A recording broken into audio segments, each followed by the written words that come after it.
El CIMAV presenta.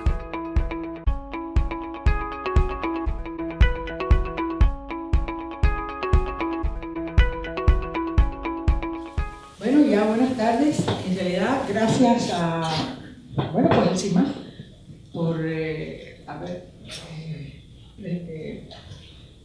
planeado esta presentación. Y bueno, espero que les guste. Yo normalmente no doy presentaciones en el seminario de materiales, sino más bien en el de ambiental, o bueno, en cuestiones que tengan que ver con la radiación sincrotrón. Y bueno, como este tiene un poco de todo, pues creo que es muy apropiado para este colectivo, que veo que también hay estudiantes de ambiental acompañándonos, e investigadores y técnicos. Así que muchas gracias por estar aquí con nosotros.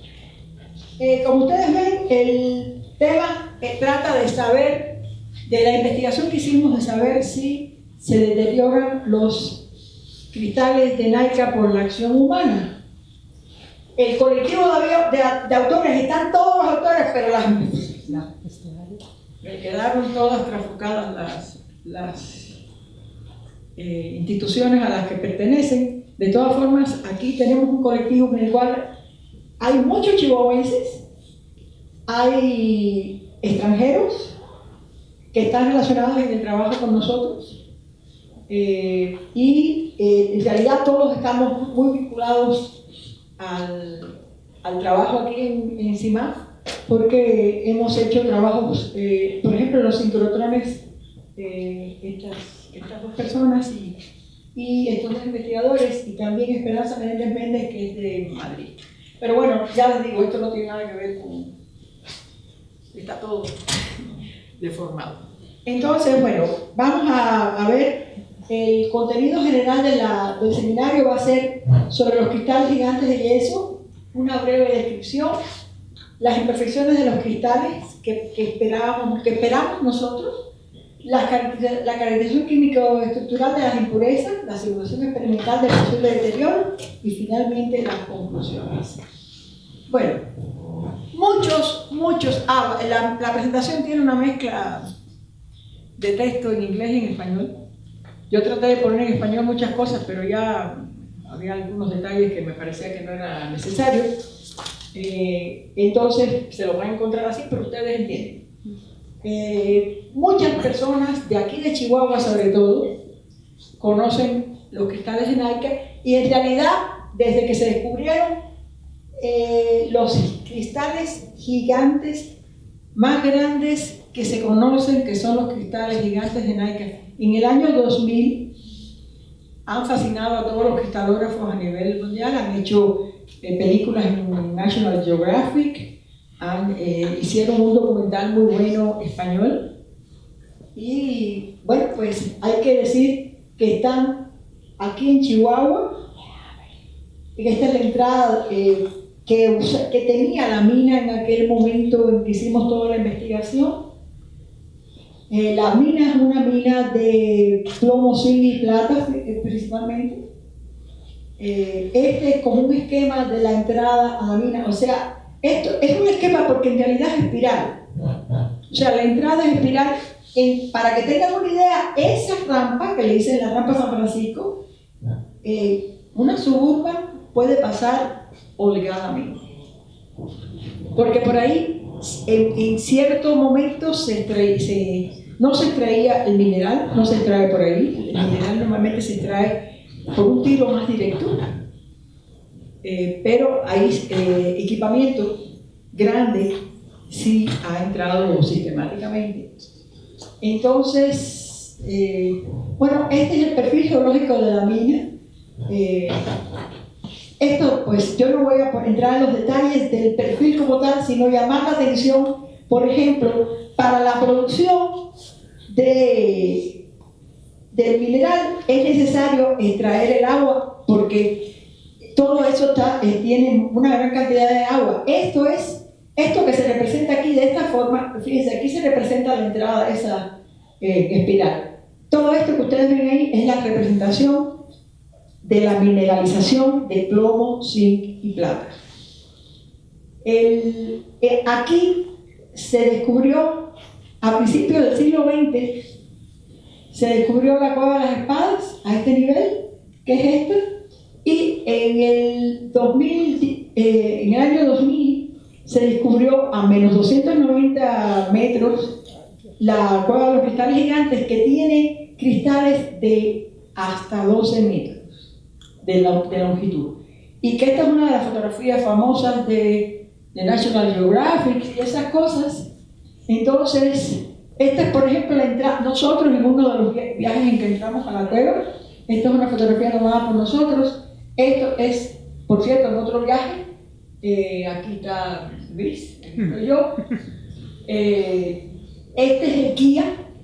La cueva, como ustedes ven, esta es la de los cristales gigantes.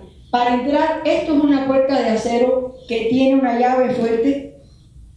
Y después aparece, cuando uno entra, a donde primero entra, es a esto que es como una esclusa que separa el ambiente exterior de la puerta esa de acero y de ahí de los cristales adentro, pero como es una esclusa de acrílico transparente, grueso, permite ver hacia adentro sin entrar. El ambiente dentro de la cueva no es cualquier cosa, ven, esto es visto hacia arriba de la esclusa también. El ambiente dentro de la cueva no es cualquier cosa. Este amigo nuestro entró, por supuesto, con la ropa seca. Eso es sudor, la temperatura es alrededor de 50 grados centígrados y la humedad relativa es de 100%. Aproximadamente, si fuera 100%, estaría lloviendo. No es lloviendo, pero es cercana, y cada vez que se abre la puerta, se enfría un poquito de 50 a un poco de más abajo, y eso provoca cierta condensación. Pues, ¿qué decirle? Los lentes, el que tiene lentes es un problema, porque la verdad que lo que se ponen ya claros, yo sin lentes no veo de lejos, y con los lentes puestos, pues lo tengo opaco, cuando uno está dentro de la mina. Entonces, es un problema. Las cámaras fotográficas, lo que hace la gente es ponerlas en la esclusa para que se vayan adaptando, calentando, porque si está caliente como está adentro, ya no hay problema con la cámara, no condensa, ¿no? Pero bueno, así es como son las condiciones. Otro problema importante para notar, eso provoca, la temperatura tan alta y la humedad tan alta provoca realmente problemas en el cuerpo. Ahí, por ejemplo, para entrar le hacen a uno un examen médico. Si la persona es de presión alta, no la van a dejar entrar. Pero el problema es que la gente desfallece dentro de la cueva, y nada es que desfallezcan, pues el problema es que cómo lo sacan, porque hay que pasar por arriba de estas cosas, que son unas vigas de este ancho, de 1 metro de ancho.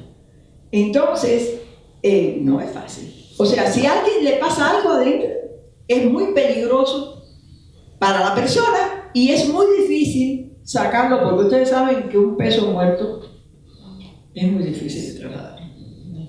Entonces, por eso, el guía es fundamental para entrar ahí, porque el guía sabe por dónde hay más posibilidades de pasar, y uno tiene la posibilidad de decir, y por aquí puedo salir. Y por ejemplo, la otra vez que yo fui, me sentí en cierto momento entrampada y dije, mejor salgo antes de que pase algo indeseable, porque es muy fuerte de verdad el ambiente. Bueno, esta es, como ustedes ven, la longitud típica de este es, para que vean, es el tamaño de una persona en el fondo. Estos son 12 metros. Y bueno, vamos a ver por qué esperamos imperfecciones. Aparte, les voy a enseñar algo antes. Como ustedes ven, los cristales son enormes, son en principio monocristales, pero no son exactamente monocristales, porque tienen estructura laminada de mosaico, y aparte de eso, ustedes ven que tienen imperfecciones. No son como crecidos en el laboratorio. Son extraordinarios, pero no son un estricto monocristal. Bueno, a eso que naturalmente no es totalmente perfecto, ¿no? resulta que le afectan otras cosas. La cueva de los cristales está dentro de una mina. Las minas tienen metano, tienen más CO2, tienen, pues el ambiente es el de la mineralización de la mina. Así que potencialmente puede haber un ambiente, nada de metano. Se sabe que las explosiones producen ácido, producen compuestos nitrosos y nítricos y producen ácido nítrico también. Así que lo que le puede atacar a los cristales es muy grande. Es verdad que el ácido nítrico, pues ahí no explotan nada, porque no quieren explotar los cristales, obviamente, ¿no? Así que eso, y la esclusa evita que haya ese intercambio tan grande. Eso también es verdad, para eso se puso la esclusa. Entonces la cueva está dentro de una mina. Las propiedades mecánicas intrínsecas de los cristales provocan algunos problemas también, porque, bueno, tienen un peso extraordinario de toneladas y toneladas, ¿no? Pero además de eso, pues crecieron en agua. Al crecer en agua, pues la fuerza de empuje los mantiene, pues algo les mantiene de soporte. Ahora ya están sin agua, pues se sabe que ya hay algunos partidos. Se sabe, no, sencillamente se ve, no es ningún misterio, no hay que hacer una gran inspección, están partidos. Entonces, la exposición prolongada bueno, en la atmosférica me quedó con un poco extraño. Condiciones también condiciones atmosféricas puede provocar el desecado, no el desacado, y el escurrimiento de los cristales, y eso, provoca una cierta tendencia a la deshidratación y destrucción del cristal. Nosotros una vez en un experimento pusimos un cristal de Naica en un XPS, se fue la electricidad, estuvo 24 horas y cuando regresamos no había cristal, se había convertido en polvo. Completamente desecado. Claro que sí, la cueva no está al vacío del XPS, pero les digo que el desecado provoca que se conviertan en polvo. Y si hay una reacción de intercambio con el CO2, pues se produce carbonato de calcio. Bueno, si se detiene totalmente el bombeo de agua, esta va a volver a llenar la cueva. No es que eso sea una cosa previsible e inmediata, porque nada más que con la cantidad de agua que se saca en el subsuelo de Chihuahua, yo creo que si el agua se está extrayendo como a 300 metros, todavía no va a ser fácil que se llene. Bueno, entonces nosotros pues observamos, por ejemplo, en uno de estos viajes a la cueva, que había oscurecimiento de algunos cristales de la cueva de los cristales gigantes. Y esto fue una cosa que observamos en unos cristales de Naica, en una exposición en la Universidad de Harvard, y vimos que estos cristales que estaban totalmente oscuros por fuera, resulta que estos son de la cueva de la espada, estaban muy blancos por dentro, y eso nos dijo, bueno, lo que nos dio fue espanto. Si así está ahora el de la cueva de las espadas, ¿se pondrán así los de la cueva de los cristales gigantes? Después comprendimos que no, pero bueno, cuando lo vimos fue un pánico casi, porque dije, no, esto va a ser terrible. Bueno, como ustedes ven, aquí se ven las imperfecciones de más de cerca, ¿verdad? Así es como son las imperfecciones actuales de los cristales gigantes. Bueno, entonces emprendimos el proyecto de ciencia básica del que se habló, de la influencia del ambiente sobre los cristales de selenita de Naica. Tiene dos partes ese proyecto y la vamos a presentar las dos partes. La caracterización química estructural detallada de las impurezas existentes para saber cómo está en este momento, porque además el tiempo del 2000 para acá pues no ha cambiado tan drásticamente las cosas. Nosotros pensamos que están en las condiciones prácticamente iniciales. Para eso empleamos microscopio electrónico de barrido, petrografía, microscopía óptica, métodos de radiación sincrotrónica en estos tres sincrotrones, y se realizó un modelo geoquímico para determinar la paragénesis de esas impurezas. Y se hizo una caracterización del posible deterioro futuro de la superficie de los cristales, producida mediante una simulación experimental con diferentes ambientes que se las voy a describir también ahorita. Esto dio origen a una tesis de maestría y a dos tesis, otra de licenciatura y 2 tesis de doctorado muy bonitas, todas. Mucho trabajo nos dio, pero muy bonitas están. Bueno, primero voy a describirles los métodos, o sea, el primer punto del proyecto, el de la caracterización de las impurezas como están ahora. Y bueno, pues empezamos por los métodos de difracción, de radiación sincrotrón. Este es un método, en realidad es un difractómetro de rayos X con un detector de 2 dimensiones, que ese detector, todo este beamline está en el sincrotrón de Stanford, y aquí se hicieron parte de los experimentos sobre todo la mayoría, aunque hay uno de transmisión, la mayoría fueron de incidencia rasante. Y este es uno de los autores también, este es Gilán Castillo Michel, orgullosamente mexicano, chihuahuense, que es Beamline Scientist en el sincrotrón europeo. Yo le tengo mucha admiración. Es un muchacho muy extraordinario. Este es mi hija. Bueno, que estaba ya con nosotros. Entonces aquí lo que hicimos fue otro método que se llama microfluorescencia y microespectroscopía de absorción atómica de los rayos X. Bueno, trabajamos entonces, esto es el sincrotrón en el canal 11.3 del Stanford Synchrotron Radiation Light Source, y estos son los 3 beamline que utilizamos en los 3 sincrotrones. Uno es este mismo y los otros 2 son europeos, son uno en Italia y otro en Francia. Bueno, yo sé que muchos saben difracción, pero también aquí hay estudiantes de primer semestre y hay estudiantes de ambiental que no saben de la difracción de rayos X. Les vamos a describir muy sucintamente la difracción de rayos X para no aburrir a los que sí la conocen. La difracción de rayos X se produce, fue descubierta a principios del siglo XX y se produce por la interferencia constructiva de un haz de rayos X que para diferentes distancias interplanares de los cristales produce, interferencia constructiva cuando se cumple la ley de Bragg. Entonces, se pueden determinar, si es un haz fino, se pueden determinar, por ejemplo, este es un patrón de lo que se puede ver en ese difractómetro que les mostré, donde el detector es plano.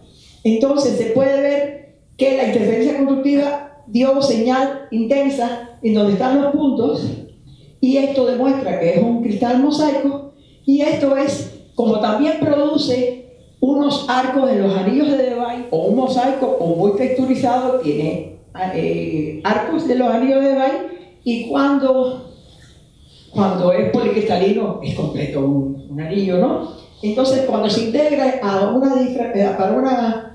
una sola, o sea, se integra a lo largo del ángulo se obtiene el patrón de difracción característico que usa la inmensa mayoría de ustedes en los 2 difractómetros que hay aquí encima.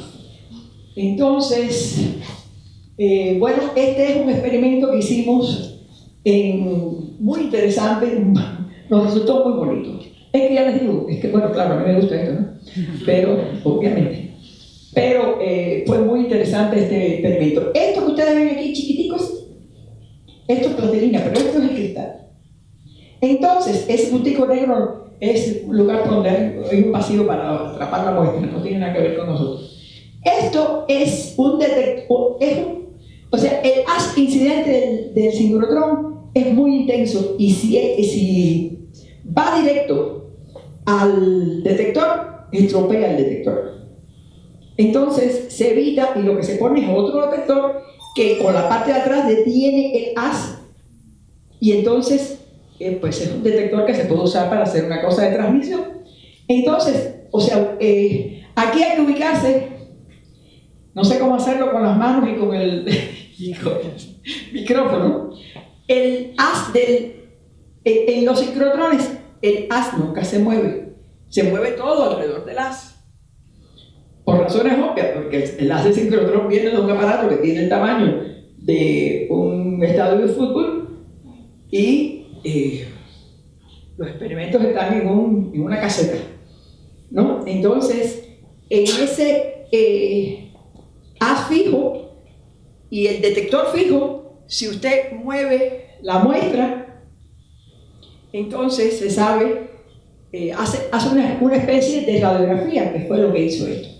O sea, esto es esta es el haz y se mueve el portamuestras, por lo tanto mueve la muestra, ¿no?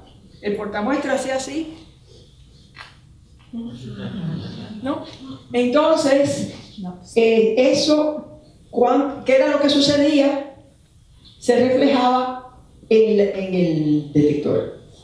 Y eso produjo, aquí se puede ver la radiografía, aparecen progresivamente las imperfecciones cristalinas. Aquí se ve que son muchos puntos, aquí empiezan a aparecer arcos a medida ven que van pasando. La muestra se escaneó toda la muestra así, pero después se escogieron puntos para hacer patrón. Primero se hizo el grande y después se escogieron estos puntos para hacer el patrón, y aquí se corresponde con un punto lejano a la parte donde había las impurezas, y ya el último punto. Miren cómo tiene muchos más los arcos de lo que le hablé de los anillos de Debye. Se ve mucho mejor, y aparte, y aquí también, porque hay más impurezas, que lo que quiere decir eso es que las impurezas producen que ya no sea un monocristal de mosaico, sino que se está convirtiendo un poco en policristal. Entonces, bueno, y además hay fases secundarias, pues claro, las impurezas son fases secundarias. Bueno, esto es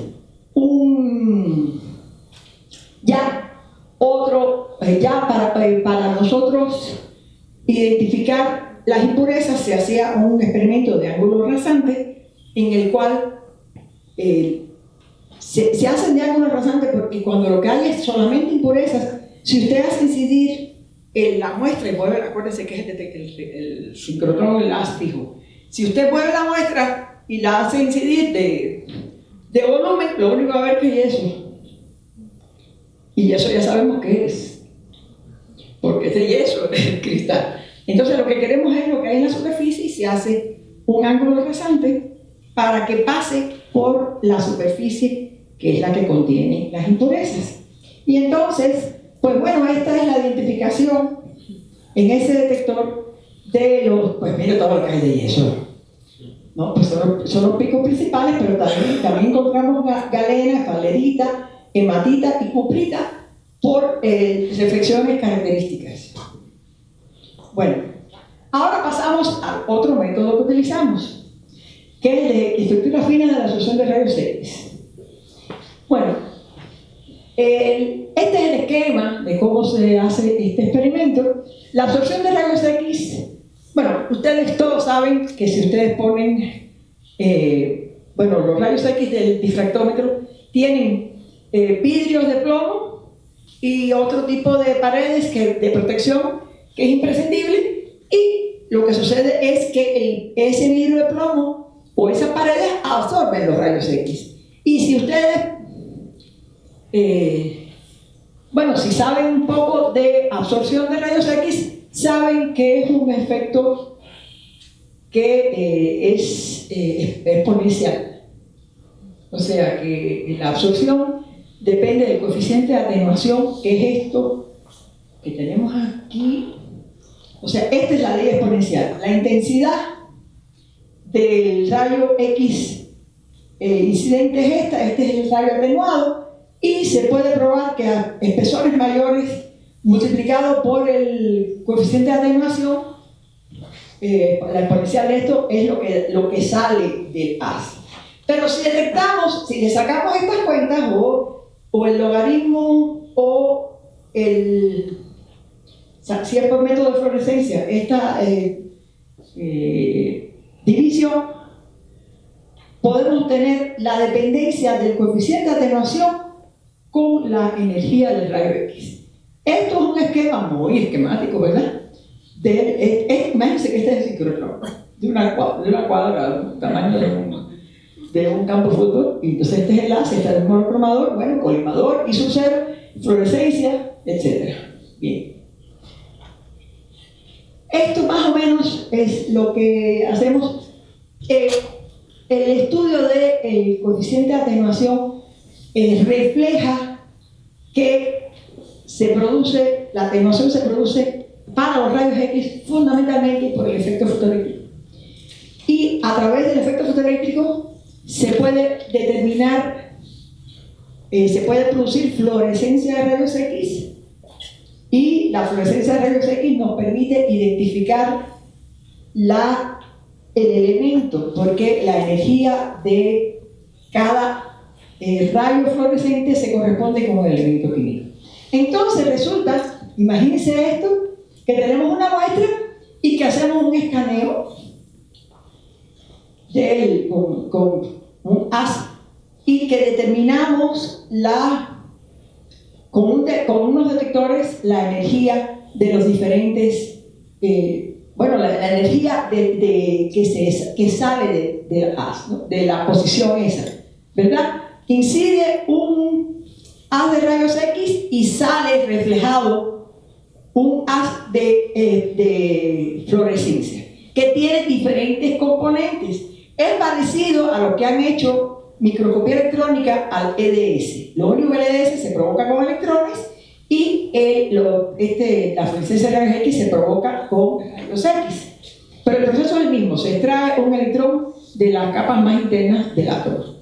Entonces, al escanear la superficie de la muestra, se obtiene una distribución elemental. El espectro que se obtiene es parecido a esto. Esto está en escala logármica, este espectro. Y entonces, pues se identifican aquí los elementos químicos a través de la energía. Y entonces después se decide en qué punto, porque se hace un mapeo de intensidades en que se pueden hacer correlaciones. Y entonces en ciertos puntos uno dice, aquí voy a hacer un espectro de espectroscopía de estructura fina de la absorción de los rayos X. Y ese espectro tiene este aspecto. Aquí es la energía creciente que se puede cambiar con el monocromador en el ciclotrón, y las intensidades pues se corresponden con esto que vimos, las ecuaciones que vimos antes. Entonces, ¿qué tiene de especial esto? Bueno, es lo que viene aquí. A través de este estudio, cambiando las energías de los rayos X sobre el punto donde uno quiere estudiar, por ejemplo, el cromo, entonces tanto la posición, este es el borde de absorción, tanto la posición del borde de absorción como la forma de la dependencia de la intensidad de los rayos X absorbidos es lo que nos permite identificar no solamente el elemento químico, que es único porque esta energía es única del cromo, o sea, esto que estamos cambiando aquí es el cromo, no nos podemos equivocar. Sencillamente eso es para cada elemento químico hay un espectro de absorción de rayos X. Entonces no nos podemos equivocar así. Aquí viene un poquito de física cuántica. La intensidad de estos picos se produce por el resultado de esta. Bueno, esto se llama la regla de oro de Fermi, y resulta que aquí nos dice que el coeficiente de atenuación en función de la energía depende del elemento matricial, se llama esto, que lo que nos da finalmente es cómo al incidir el rayo X en la muestra, el rayo X y el electrón que viaja transforma al estado final o se parece a cero. O sea, es lo que hace que la intensidad varíe de 0 a 1. ¿Sí me explico? Entonces, esas energías, esas son transiciones específicas que nos permiten que digan que una transición se clasifica como prohibida o como permitida, y entonces, si es permitida, da, por ejemplo, esta intensidad alta, y si es prohibida, da esta intensidad bajita. Pero no nos podemos equivocar. El cromo 6 da esta alta, y el cromo metálico no lo tiene, y el cromo 3 da esta chiquitica. Entonces, nos permite identificar exactamente a esta energía, si está esta transición, probablemente es esto. Y eso es lo que tiene de chiste. Bueno, en nosotros ya vamos a entrar de nuevo en los cristales de Naipe. Esto es una muestra que nos regaló Peñoles, que nosotros, es una muestra pegada a la pared. O sea, se sacó de la pared de la cueva y nos dieron pues el cristalote. Pero el cristalote con las impurezas y todo de la pared. Así que fue muy interesante. Nosotros sacamos estas muestras y estudiamos entonces de esa forma la pared, no solamente los cristales, sino la pared y cuáles eran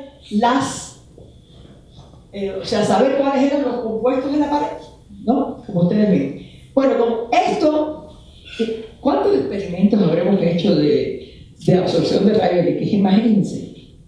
¿Cuántos habrán sido? Estos son nada más que de las paredes, de las impurezas de la pared.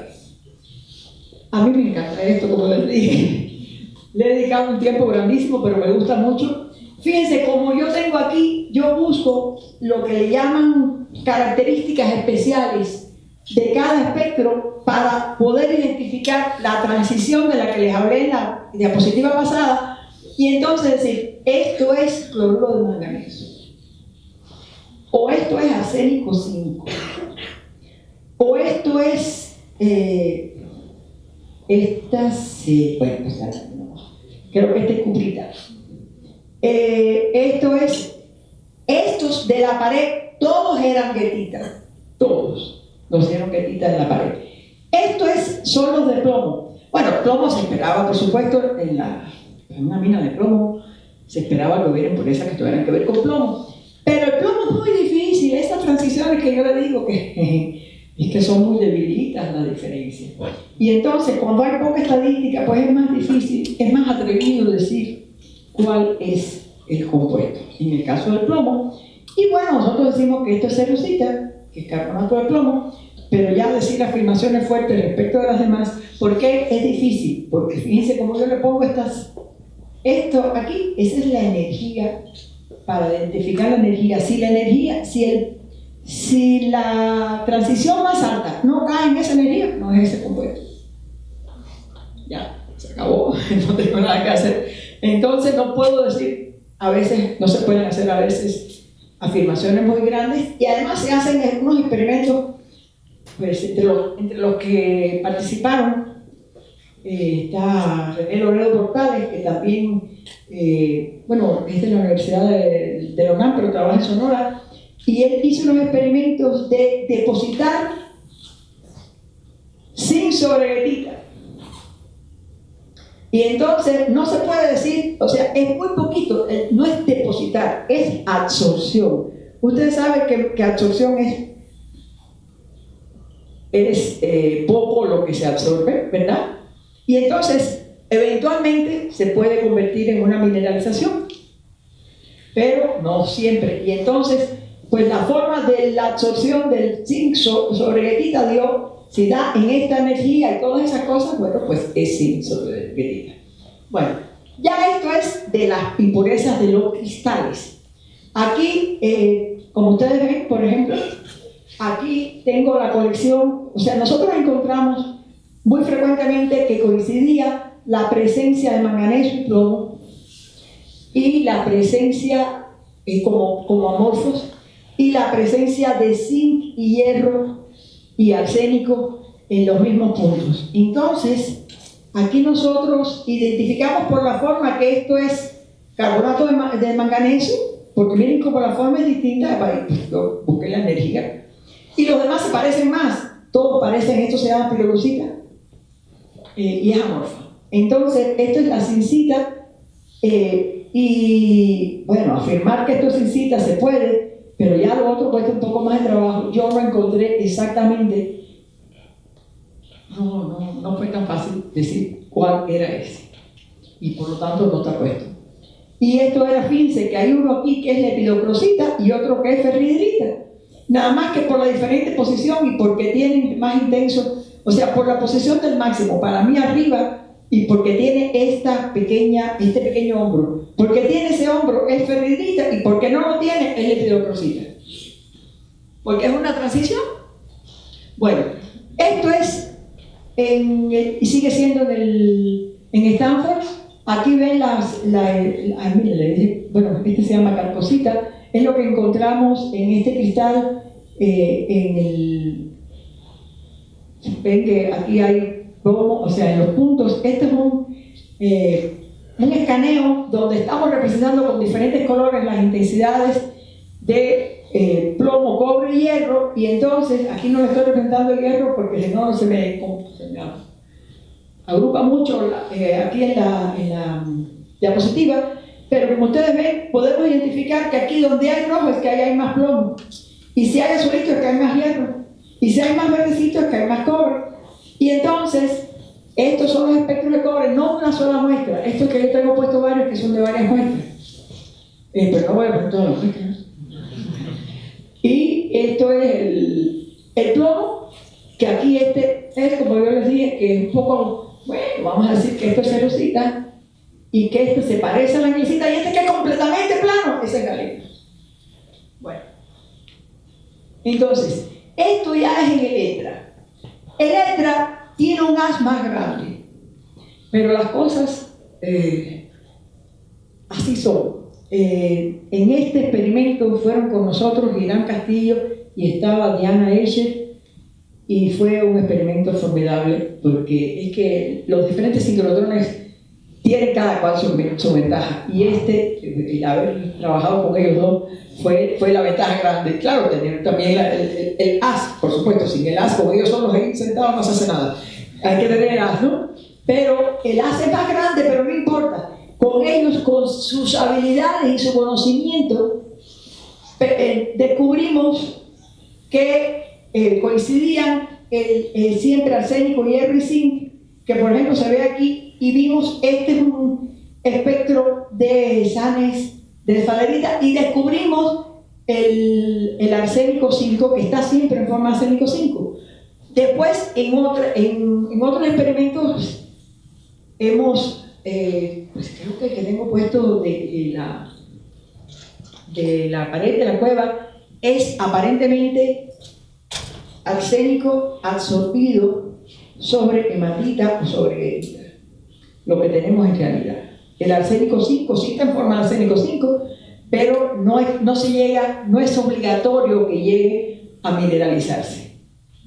Entonces, seguimos. Esto es en el sincrotrón de Grenoble, que también teníamos la ventaja, teníamos dos ventajas ahí. Aparte, en el otro teníamos la ventaja de Diana Escher y de Irán Castillo. Aquí teníamos la ventaja de Irán Castillo y de ese haz. Este haz de 0.5 por 0.3 micras cuadradas hace unos escaneos formidables. Es que está producido por en lugar de por bueno, es una cosa de sincrotrón. Tiene una resolución espacial y una intensidad muy grande ese tipo de dispositivo del sincrotrón. Entonces, aquí, por ejemplo, distinguimos el rutilo de la natasa, miren, nada más que por el brinquito este de aquí, bueno, y el de aquí, se distingue que es por diferentes intensidades de las transiciones. Y esto, miren cómo distinguimos que esto es ferridrita, que esto es guetita y que esto es hematita. Y este que es, mira, se llama rodopsita, el manganeso. Entonces, de ahí no se ve bien, pero precisamente por la calidad de las, permite ver que hay hasta unos huequitos. Se notan los huequitos, porque ahí era donde había una impureza que parece que se sacó.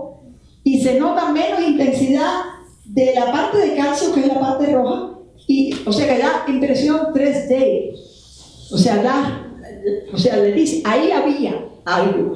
Que eso normalmente no es tan fácil de ver en una imagen de esta. Y bueno, el verde es el manganeso. Y esta, como ven, es de titanio y hierro. Bueno, entonces con todos estos datos, que fueron una multitud de datos, se hizo una modelación de posibles productos de solubilidad para poder identificar la paragénesis, o sea, cómo evolucionaron las impurezas a partir de que se depositaran, por ejemplo, primero, como dijimos, con absorción, y después que al haber mayor cantidad, al depositarse más, llegan a mineralizarse. Pero como con la modelación numérica pudimos determinar, porque es a diferentes concentraciones en principio, y además es distinta la temperatura a la que se produce cada uno, y el pH, bueno, etcétera. Hicimos esa modelación numérica y determinamos a partir de nuestros resultados que el interperismo transforma las fases minerales, principalmente, que la mayoría de las fases minerales, o sea, lo primero que se deposita seguro es hierro en forma de hematita, o ya otras hoguetita o ferrita o lepidocrosita, pero entonces sobre esas se depositan los demás. Entonces estos compuestos sirven, sobre todo el hierro, pero un poco el manganeso, el plomo y el zinc, sirven como matrices para que se depositen otros compuestos. Y entonces, como ven ustedes, el arsénico se precipita o absorbe en las fases de hierro. Esta es a ver, aquí esta figura lo que está demostrando es, menos la parte de lo que les dije antes de microfluorescencia y microsanes, absorción de rayos X, estos son los otros métodos que aplicamos aquí en CIMAF. La inmensa mayoría son aquí en CIMAF, diferentes microscopías electrónicas y también de microscopía de óptica.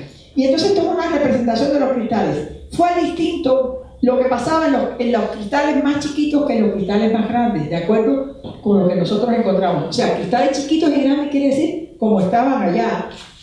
O sea, que si se sacó la lasca de un cristal pequeño, se comportaba de una forma, y si se sacó de un cristal grande, se comportaba de otra. Entonces, obtuvimos que los compuestos de plomo y manganeso tienden a disolverse y luego volver a precipitar como especies carbonatadas. Y también que, bueno, lo que sí estuvo, como les dije, los óxidos y oxidróxidos de hierro están presentes en todos los cristales. Entonces, esto, como ustedes ven aquí, representa tamaño, los cristales característicos, o sea, las impurezas características de estas dimensiones, desde milímetros hasta micras. En los cristales grandes, estos son los cristales grandes, se depositaron mucho plomo y manganeso, y en forma cristalina lo vimos más en los cristales menores. Bueno, las conclusiones parciales de esta parte. Me he pasado bastante, me voy a pasar un poquito de la hora. También. Bueno, las conclusiones parciales de esta parte, los elementos observados regularmente en las impurezas fueron titanio, manganeso, hierro, cobre, zinc, arsénico y plomo. 28 fases cristalinas y 2 amorfas. Ya le he dicho muchas de estas cosas, la hematita y los oxidóxidos de hierro están en todas las impurezas cristalinas. No se detectó carbonato de calcio.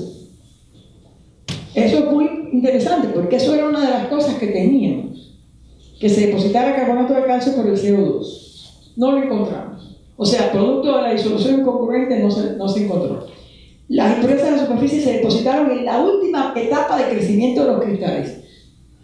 O sea, esos cristales, según la teoría de García Ruiz, si se hubieran quedado en agua, hubieran seguido creciendo.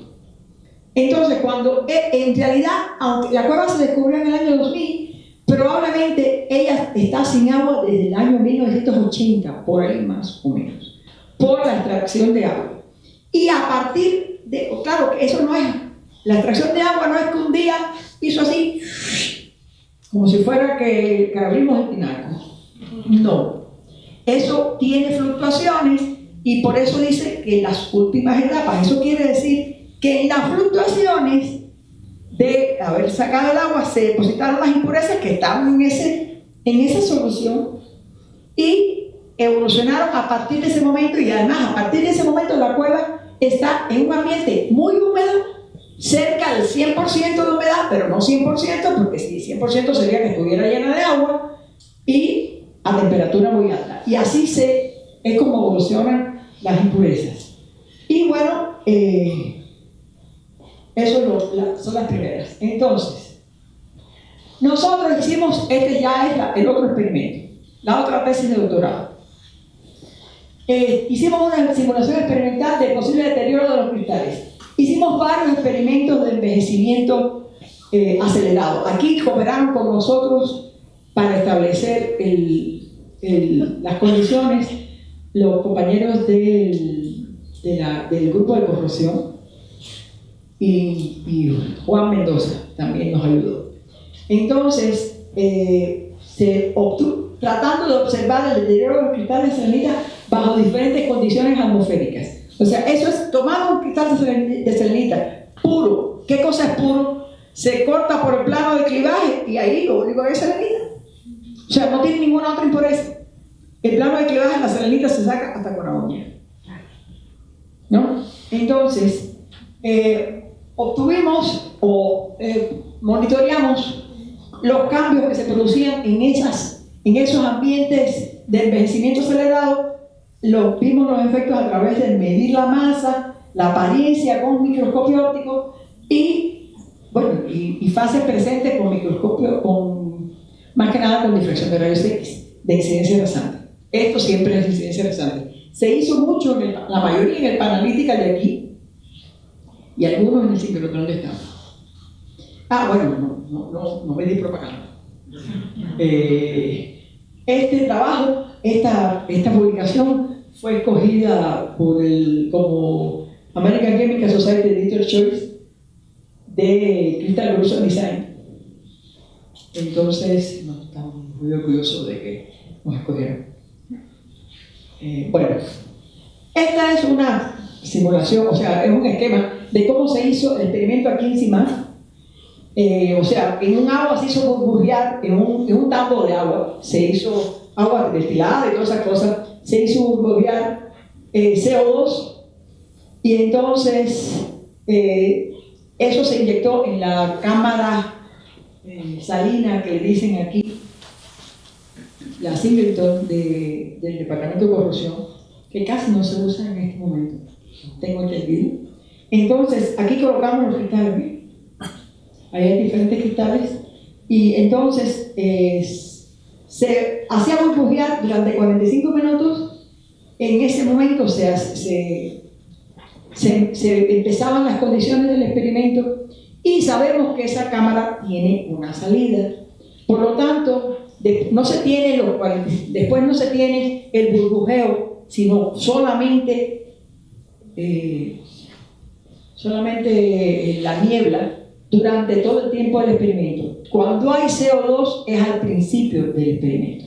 Y entonces se extrajeron durante 6 meses, cada 15 días, muestras. No se volvían a poner, la que se sacaba, se sacaba, ¿verdad? Entonces se ponían lo mismo así que a 45 grados, porque como se produce condensación, pensamos que era distinto el efecto de que se quedara un charquito o que corriera, y así se estudiaron 12 pares de muestras. Entonces, se hizo otro estacionario, una simulación estacionaria se hizo distinta. Se veía que que se abrían huecos, a veces eran continuos, a veces no lo eran, y también se veía la masa, por supuesto. Entonces, bueno, aquí están los resultados de este experimento. Es un estudio estadístico, aquí esto está sacado a nivel de promedios y esto a nivel de esta gráfica. Se lo resumo en los resultados que tuvimos. Y además se notan aquí en esta gráfica, ¿no? Primero, se ve que la atmósfera donde más deterioro hubo fue en el aire y seguida de CO2. Y aquí se ve que los resultados tienen más deterioro los ambientes gaseosos que los líquidos.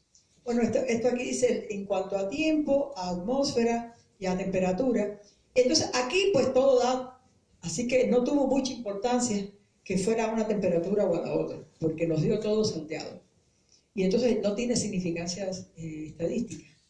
Entonces nuestra conclusión es que las condiciones más dañinas fueron el aire y el CO2 en entorno gaseoso. Bueno, en entorno gaseoso, porque acuérdense que teníamos una muestra dentro de un vaso de precipitado en el que se tenía la solución. Ustedes se dan cuenta que si se mantiene la atmósfera de la misma concentración, siempre está en equilibrio, o sea, está en el máximo de solubilidad del CO2 o del aire o de lo que sea en ese ambiente. Entonces, bueno, pues ya vamos a las conclusiones finales. Miren, no me pasen. Entonces, las impurezas representativas de la superficie de los cristales gigantes de Nazca son la hematita, la pirolusita, la efalderita y la galena, pero sobre todo la hematita. La hematita apareció como impureza superficial en todas las muestras estudiadas. Mediante radiación sincrotrón se identificaron otras fases no detectables por técnicas convencionales. O sea, cuando lo que hay es una cosa absorbida, olvídense que va a salir por difracción de rayos X. No sale porque no es cristalina. Olvídense, no va a salir, ¿no? Entonces, son productos de la absorción natural en hematita o en otros óxidos de hierro que evolucionan eventualmente a mineral. Entonces, la alteración de la superficie y la disolución en el ambiente acuoso, en el segundo experimento, ¿verdad? En la segunda parte del proyecto, se observaron en tiempos de exposición cortos, así como la formación de basanita. Basanita es una de las 3 fases más estables del yeso, aunque la basanita es, bueno, le dicen metestable. Metestable es tan metestable que todo lo que tienen, todo el que se usa industrialmente, que se le echa después agua, que se usa en las paredes, eso es basanita industrial. Pero si ustedes saben que también que si lo ponen en un ambiente húmedo, se va a endurecer y va a ser un desastre. Por eso es que se dice que es metestable. Entonces, no encontramos ni anhidrita en esos experimentos nuestros, aquí en la Singleton y la de España, ni anhidrita que no tiene ninguna, es sulfato de calcio puro. No encontramos anhidrita ni se produjo calcita por esos experimentos, poniéndole CO2 ahí. En el máximo de solubilidad del CO2 en agua, ¿no? Las condiciones más perjudiciales para la integridad del cristal de yeso fueron ambiente gaseoso, particularmente aire y CO2, y las consideraciones geoquímicas sugieren que las impurezas encontradas en su mayoría no son antropogénicas, sino que son producto de la evolución natural. Encontramos un poco de arcillas que sencillamente llegamos a la conclusión de que era gente caminando por arriba de los cristales. Bueno, este es el agradecimiento al proyecto CONACYT, a la oportunidad de medir en los sincrotrones y a la compañía Peñares y la mina Nazca por proporcionarnos algunas muestras. Entonces, aquí está el team. Aquí me faltan, bueno, son un montón, ¿verdad? Me falta todavía no solo Diana Eicher, Manuel Reyes e Ignacio Reyes, sino que me falta también René Loredo Portales ahí. Pero todos los demás están, estuvieron en CEMAF durante mucho tiempo. Él ha estado de visita, ella es graduada de doctorado mía. Esta es la española, Esperanza Menéndez. Estos son de la UASH, ellos dos, y él. Él es nuestro compañero Guillermo Herrera, Luis, aquí presente, Hilda Esparza. Esos son todos. Y bueno, muchas gracias por su atención. Cápsulas de Ciencia. Centro de Investigación en Materiales Avanzados. CIMAP.